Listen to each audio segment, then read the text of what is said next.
what you need to know about the proposed changes to Kelowna single-family zoning. Right now here on Live Love Kelowna. So let's get after it.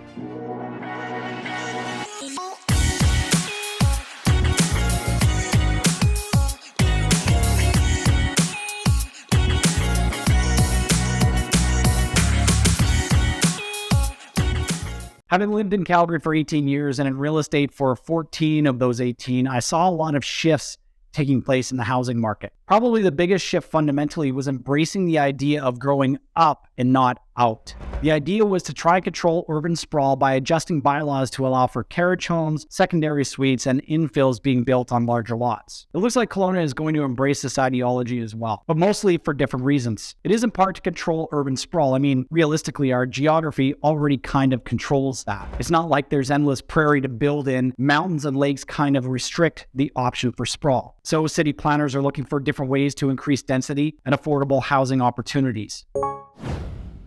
Back in September of 2022, the City of Kelowna made some changes to the zoning bylaw, which included 6 main points. And they are, number 1, consolidate zones. Number 2, consolidate land use categories. Number 3, update building height regulations. Number 4, allow towers and mid-rise buildings at Capri Landmark Center. Number 5, simplify the density bonusing policy.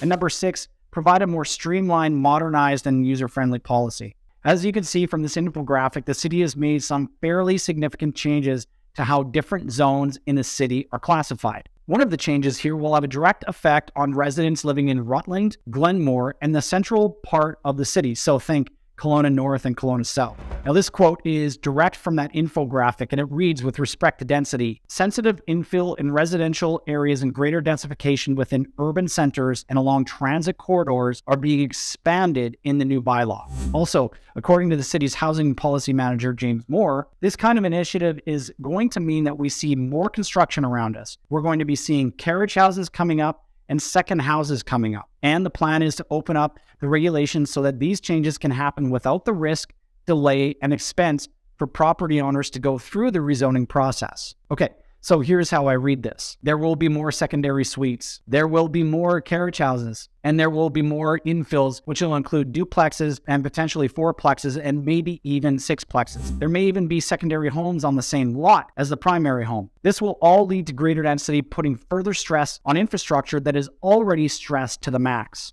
Now look, I don't have a problem with increasing density, but the City of Kelowna has to move away from the last 8 years of insufficient planning and plan the infrastructure first before increasing the density. Otherwise, all you're going to do is piss off existing residents even more than they already will be with the increased density in their neighborhoods. The traffic here can already get pretty bad, especially in the summertime. The city needs to address these issues prior to building more homes. And sorry, more bike lanes just aren't going to cut it. Now, if you live in these areas where they're going to be testing these new zoning bylaws out, Glenmore, Rutland, and Kelowna's core, know that you are going to see an increase in traffic and less street parking. If you're looking for your first home, if you're looking to relocate to Kelowna, or looking to downsize, one of these new style homes might be an affordable option for you. At least that's what the city is shooting for here, to make owning a home here in Kelowna attainable and affordable. Now, it's tough to do when you don't have a lot of land to build new homes on there by increasing housing starts and supply.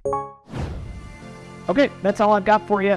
If you live in West Kelowna, Lake Country, Peachland, are thinking about making a move, selling your current home, or looking at relocating to any of those areas, then we should talk.